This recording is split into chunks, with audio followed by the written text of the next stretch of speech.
Hello.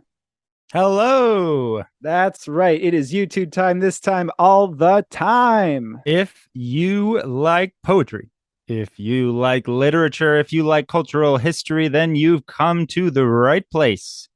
We make podcasts about all of those things. So be sure to like and share this video. And of course, most importantly, subscribe to the channel so you never miss an upload.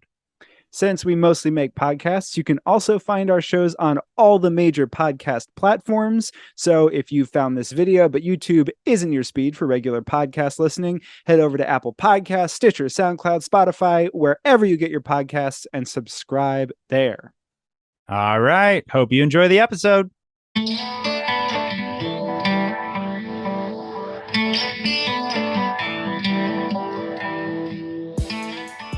Hello, and welcome to an all-new sort of episode of Close Talking, the world's most popular poetry analysis podcast. I am one of your co-hosts, Connor McNamara.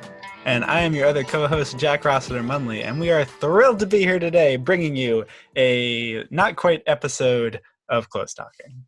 But we are bringing you a promise of many little episodes.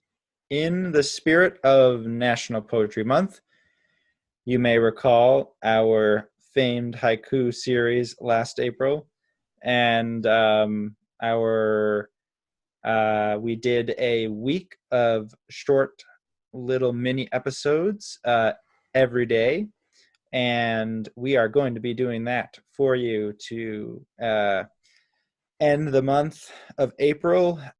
Yeah, and so for every day between now and the end of Poetry Month, April 30th, we are going to have a different episode every single day, and each episode is going to feature a short poem, and we'll probably reference some other short poems. And we're particularly thinking about, we're not doing a deep dive into a specific form the way we did with haiku, but this is going to be looking at poems that are good starting points for reflection and contemplation, particularly thinking about how a lot of us are spending a little more time at home and in some cases alone than we might normally do, or that we might, normally feel like we want to. And poetry is just such a nice way to recenter yourself, to reconnect, and to be a starting point for meditation and reflection, that we wanted to look at some poems that are short and that can still be that kind of beginning point for deeper thought and to spend a little time with. Yeah, and I don't know about you, but for me, like, I'm following the news, but I was a much bigger uh news consumer before all this started happening, and I found it kind of, you know, more difficult to be present in that way. But at the same time, I've realized that what's been hard for me is being present in the world, but like not in the way that is totally overwhelming, because the world is totally overwhelming. Um, and I feel like where I have found some solace, but also just, you know, uh, not only peace, but sort of that kind of mindful or, place for deeper thought has been in poetry. So I hope that this next week will be maybe giving you all a little bit of that every day. Totally. Yeah, I completely agree. I followed the ups and downs and the minute changes of the primaries with great attention, and it has just been impossible to apply that same orientation towards the news to our new reality, just because it would be way too much to do that. I don't feel like that would be healthy. And it does also, as you were saying, like, it makes you want to be present and engaged with other things and in other ways. Obviously you want to know what's happening in the world, but it feels like there are more things going on in the world that need attention.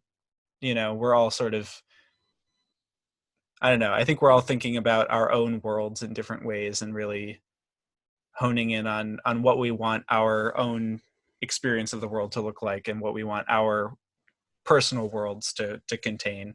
So yeah, I heartily second your sentiments and thoughts.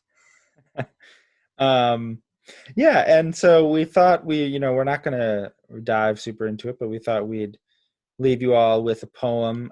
This one was one of the first poems I encountered in college, and the poet Charles Simic is one of the first poets that I really got super into when I was getting pretty serious with poetry. And I think in that spirit of what poems can offer, I feel like this one is a one of the great things that poetry can do is sort of defamiliarizing the familiar, which is another way of kind of becoming more present again, a kind of a noticing of things that are around you, but you haven't been attuned to them in this kind of way before. And I feel like oftentimes that is,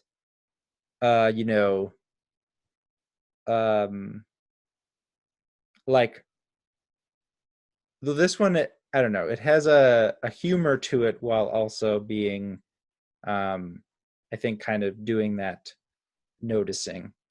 And it is called Watermelons. Watermelons by Charles Simic. Green Buddhas on the fruit stand. We eat the smile and spit out the teeth. Love it. That's it. That's all it is. Just calling a watermelon a green Buddha, I know. come on. I know. It's so perfect because as soon as you hear it, you just always see it. Yeah. No, and I love it because it's like playful, but then it's also like kind of intense to be then eating the smile of the Buddha, of the green Buddha.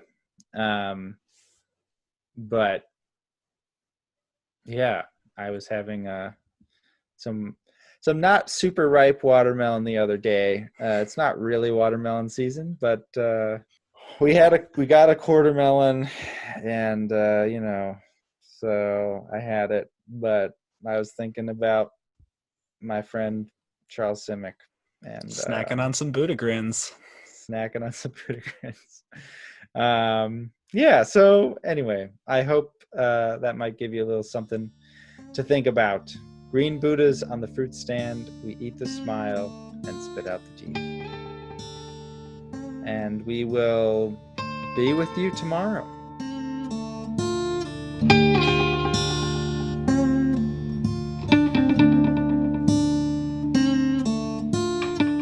Hey, thanks for listening. If you enjoyed this episode, head on over to Apple Podcasts and leave a review. Those reviews help us with the algorithm and are the best way for us to find new listeners. Do you have thoughts about this poem? Or is there a poem or poet you'd like us to cover on a future episode? We would love to hear from you, and there are tons of ways to get in touch. Yes, you can send us an email to closetalkingpoetry@gmail.com or find us on Twitter. I'm at Jack Rossiter Munn, Connor is at Connor M. Stratton, and the show is at Close Talking. On Instagram, we are at Close Talking Poetry, and we are on Facebook at facebook.com/closetalking. And speaking of all of those many and varied social media platforms, a very special thank you to our incredible social media manager, Corey Chena. Woo woo! Woo. Thank you all for listening, and we'll see you next time. See you next time. Come back again.